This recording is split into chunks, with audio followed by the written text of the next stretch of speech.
Assalamualaikum warahmatullahi wabarakatuh. Perkenalkan, nama saya Asmiati dari Universitas Muhammadiyah Nrekang, Prodi Pendidikan Guru Sekolah Dasar. Pada kesempatan kali ini, saya akan menjelaskan beberapa materi secara singkat. Materi yang pertama, sholat, yang kedua, puasa, yang ketiga, haji, keempat, ibadah maliyah, dan yang kelima, akhlak. Materi pertama yang akan saya jelaskan yaitu materi tentang sholat. Allah Subhanahu wa Ta'ala berfirman dalam surah Al-Baqarah ayat 43, wa aqimus salata wa atuz zakata warka'u ma'ar raki'in, yang artinya, dan laksanakanlah sholat, tunaikanlah zakat, dan ruku'lah beserta orang yang ruku'. Pada pembahasan kali ini, kita akan membahas seputar pengertian sholat, syarat sah dan wajib sholat, serta hal-hal yang dapat membatalkan sholat.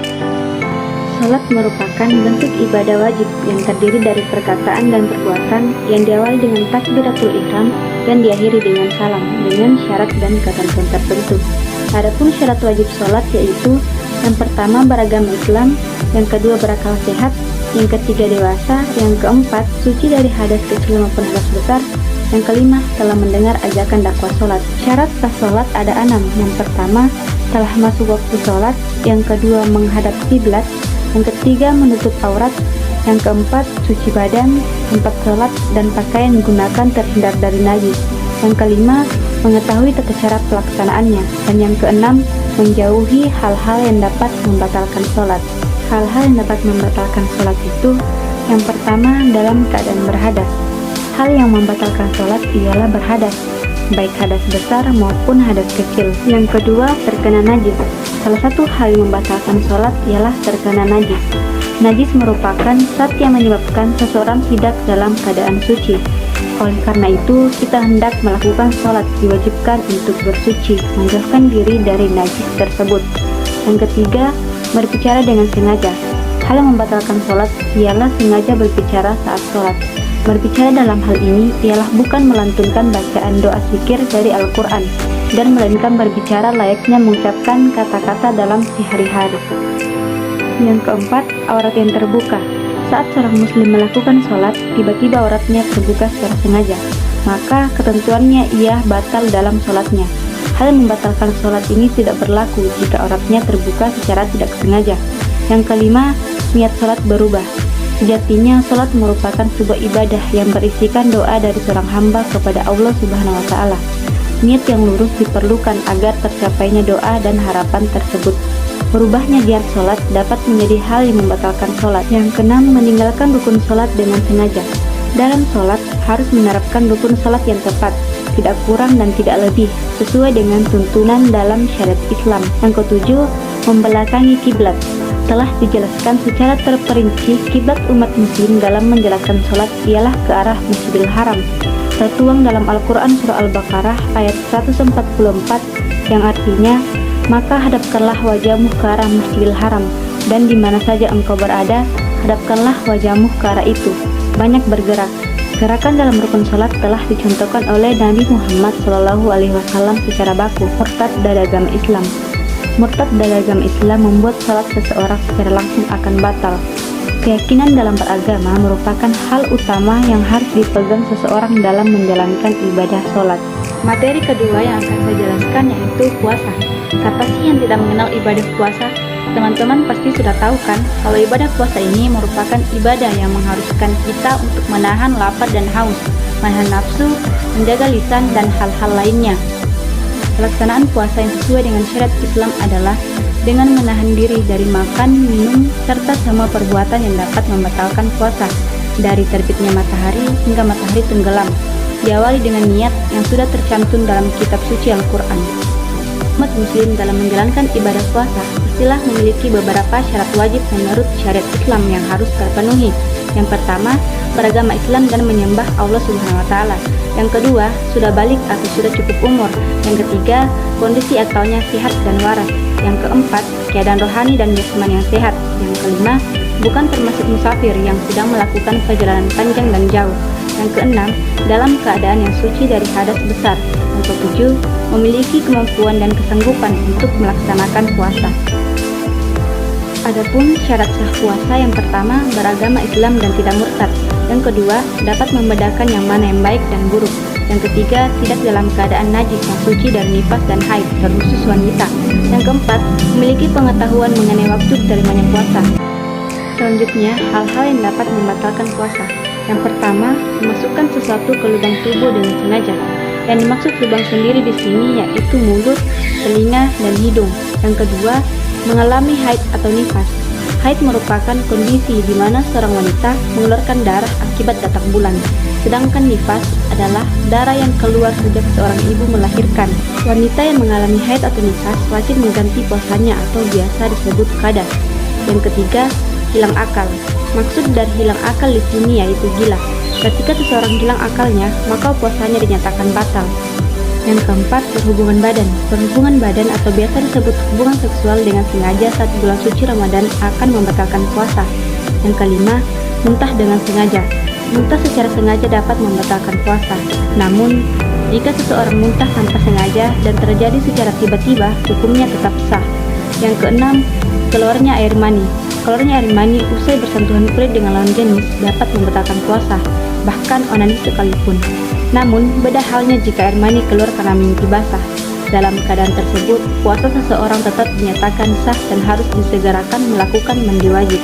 Yang ketujuh, murtad. Murtad berarti keluarnya seseorang dari Islam, seumpama ia mengingkari keesaan Allah Subhanahu wa Ta'ala. Materi selanjutnya yaitu haji. Haji merupakan rukun Islam yang terakhir. Sebagai muslim yang taat, tentunya ingin mengerjakan semua 5 rukun Islam, yaitu syahadat, sholat, zakat, puasa, dan pergi haji.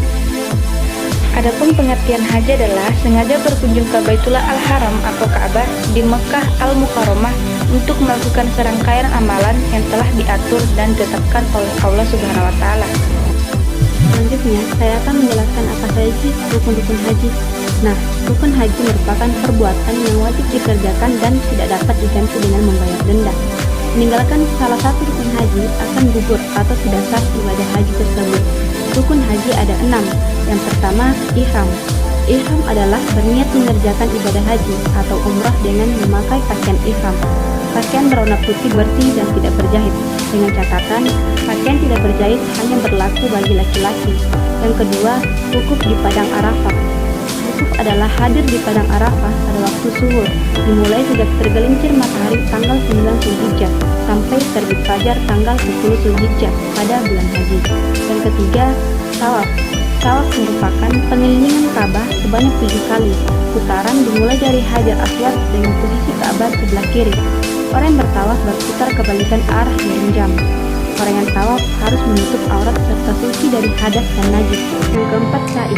Sa'i adalah berlari-lari kecil antara Bukit Safa dan Bukit Marwah.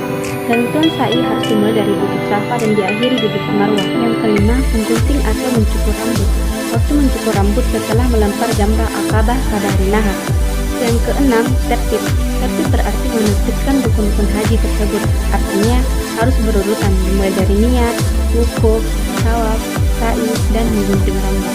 Materi selanjutnya yaitu ibadah maliyah. Pengertian ibadah maliyah.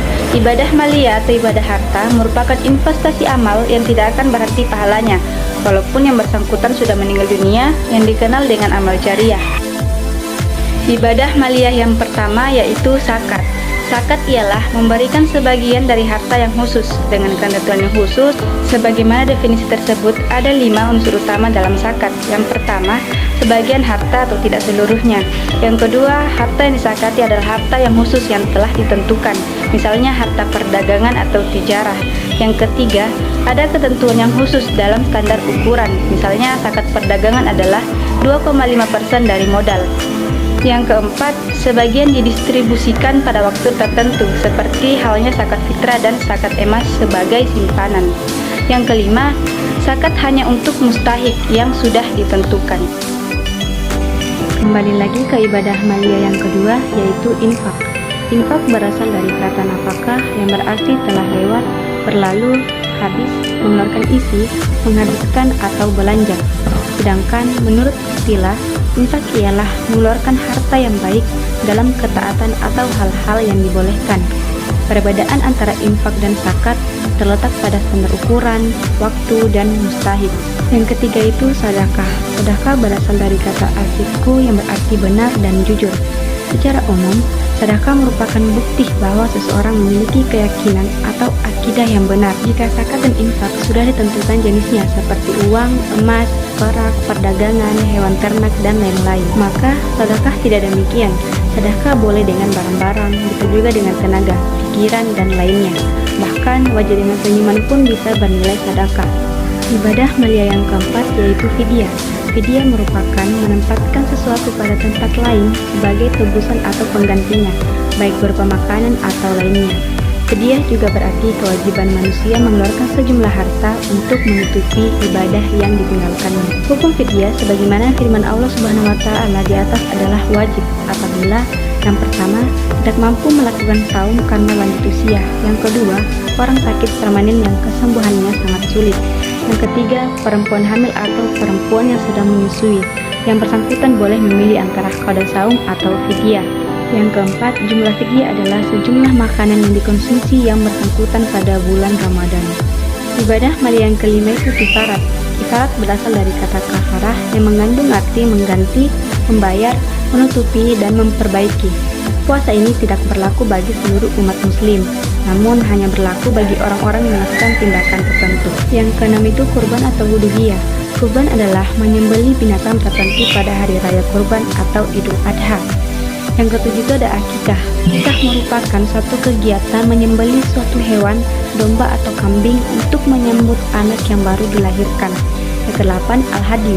Al-hadi adalah melakukan penyembelihan binatang ternak atau domba sebagai pengganti pekerjaan wajib haji yang ditinggalkan atau sebagai denda karena melanggar hal-hal yang terlarang mengerjakannya dalam prosesi ibadah umroh atau haji. Kesembilan, dam. Dam adalah menyembelih binatang tertentu sebagai sanksi terhadap pelanggaran atau karena meninggalkan sesuatu yang diperintahkan dalam rangka pelaksanaan ibadah haji dan umroh, atau karena mendahulukan umroh daripada haji. Materi terakhir yang akan saya jelaskan yaitu akhlak atau khuluq. Di sini saya akan membahas perbedaan dari akhlak, etika, dan moral. Yang pertama ialah akhlak. Akhlak adalah sifat yang tertanam dalam jiwa manusia, sehingga dia akan muncul secara spontan bila mana diperlukan, tanpa memerlukan pemikiran atau pertimbangan lebih dahulu, serta tidak memerlukan dorongan dari luar. Yang kedua, etika. Etika merupakan suatu ilmu yang menjelaskan arti baik dan buruk, menerangkan apa yang seharusnya dilakukan oleh manusia kepada manusia lainnya. Yang ketiga itu moral. Moral merupakan nilai dasar yang terdapat dalam suatu masyarakat yang dapat digunakan dalam memilih antara nilai hidup atau moral, serta adat istiadat yang menjadi dasar untuk menunjukkan bagaimana baik dan buruknya. Menurut Islam, akhlak ada dua, yaitu akhlakul karimah atau akhlak terpuji dan akhlakul masmunah atau akhlak tercela. Adapun definisinya sebagai berikut. Yang pertama, akhlakul karimah.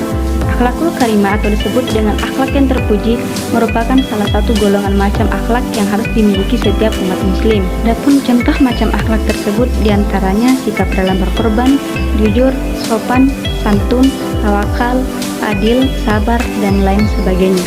Sebagai umat muslim, sudah seharusnya kita selalu menjaga akhlakul karimah dalam menjalani kehidupan sehari-hari. Yang kedua, akhlakul mazmunah. Akhlakul mazmunah atau akhlak tercela merupakan salah satu tindakan buruk yang harus dihindari setiap manusia. Hal ini harus dijauhi karena akhlakul mazmunah dapat mendatangkan mudarat bagi diri sendiri maupun orang lain. Itulah penjelasan beberapa materi dari saya pada video kali ini. Kurang lebihnya mohon dimaafkan. Assalamualaikum warahmatullahi wabarakatuh.